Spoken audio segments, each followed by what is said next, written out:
بسم اللہ الرحمن الرحیم. قل هو اللہ احد اللہ الصمد لم یلد ولم یولد ولم یکن لہ کفوا احد. میں جو اس وقت ویڈیو بنا رہا ہوں کہ صبح کے 3:45 ہو رہے ہیں. میں chief justice supreme court of Pakistan آپ کو بتا رہا ہوں. میں جمشید دستی آپ سے مخاطب ہوں.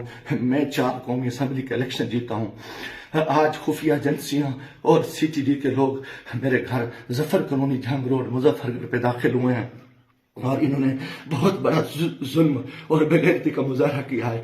میری بیوی کو انہوں نے ننگا کر دیا ہے. میرے موبائل چاہے تشدد کیا ہے. بچوں کو مارا ہے. میرا چھوٹا بچہ 10 مہینے کا ہے, وہ چیختا چلاتا رہا ہے. انہوں نے 2 گھنٹے میرے گھر پہ 3 گھنٹے کا کمال بنایا اور پوری انہوں نے گنڈا گردی اور بدماشی کا مظاہرہ کیا. موبائل فون لے گئے, کیمرے توڑ کے لے گئے. 30-40 گاڑیاں تھیں. چنگی چوک کو انہوں نے کمال بنایا. دن سے بھی یہ حرام خوری کر رہے تھے. میرے دوستوں کے گھروں میں بھی انہوں نے چھاپا مارا ہے اور میرے ساتھ بہت بڑا ظلم اور زیادتی ہوئی ہے. میں پچھلے 9 مہینے سے ان کی گنڈا گردی کا مقابلہ کر رہا ہوں.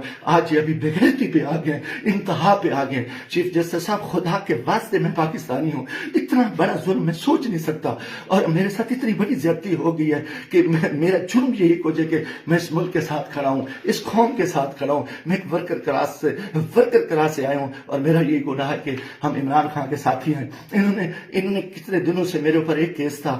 میں نے ملتان بینچ سے جو ہے نا حفاظتی ضمانت کرائی. پھر اس کے بعد میں نے مظفر گڑھ سے بھی آ کے ایک ضمانت کرا لی تھی, اس کی عبوری ضمانت کرا لی تھی اور کوئی کوشش نہیں. اس کے باوجود میں ہیڈ پہ رہ رہا تھا.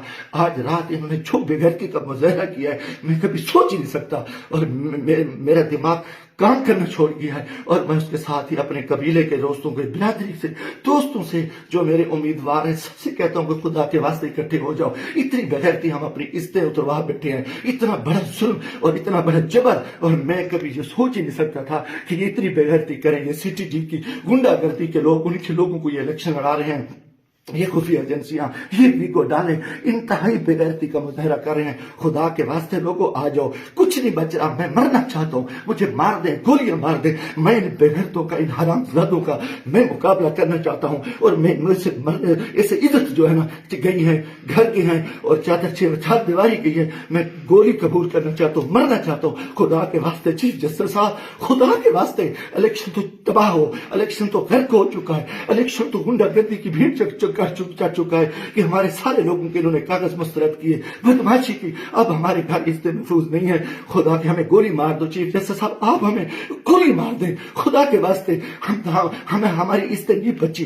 ہمیں یہ کون لوگ ہیں, یہ کس سے آئے, ان کا یہ بدماشی اور ان بے غیرتی پہ آ گئے ہیں. خدا کے میں دوستوں, خدا کے واسطے میں تمام کو کہتا ہوں کل اکٹھے ہو جاؤ. خدا کے واسطے اکٹھے ہو جاؤ. اگر آپ اکٹھے نہیں ہوتے میں بیٹھتا ہوں, مجھے مارے, مجھے اٹھائے, میرے اوپر جو بے غیرتی کرے, میرے اوپر یہ جو کچھ یہ حرام زدگی کر چکے ہیں, رات جو کچھ میرے گھر پہ ہوا ہے, جو کچھ ہوا ہے آپ تصور نہیں کر سکتے. میری عزت بھی لوٹ لی, گھر پہ بھی انہوں نے حملہ کر دیا, بے غیرتی کا بھی مظاہرہ کیا اور میرا ایک ہر چیز جو ہے نا انہوں نے بگاڑ کی. انتہائی بے غیرتی کا مظاہرہ کر کے میں کبھی سوچ نہیں سکتا تھا کہ میں 4 دفعہ قومی اسمبلی کی الیکشن جیتنے والے شخص میرے ساتھ میرے اتنے ظلم کرے. اللہ کو گواہ بنا کے کہہ رہا ہوں, کافر شخص ہو, مسلمان نہ ہو, وہ بغیرت ہو. کوئی ایسی چیز کبھی سوچی اس ملک کے بارے میں. میرا جینا مرنا یہ پاکستان ہے, مگر میں اس حالت میں جو کچھ کیا ہے انہوں نے بے غیرتی کیا ہے. اور میرے دوستوں عزیزوں, آ جاؤ ورنہ کل میں صبح بیٹھتا ہوں پھر مجھے مارے, مجھے دل کو مارے, دن کی طریقے میں گولیاں مارے. میں مرنے کو تیار ہوں. ان بے غیرت, ان حرام زادوں میں, ان میں غیرت نہیں ہے. یہ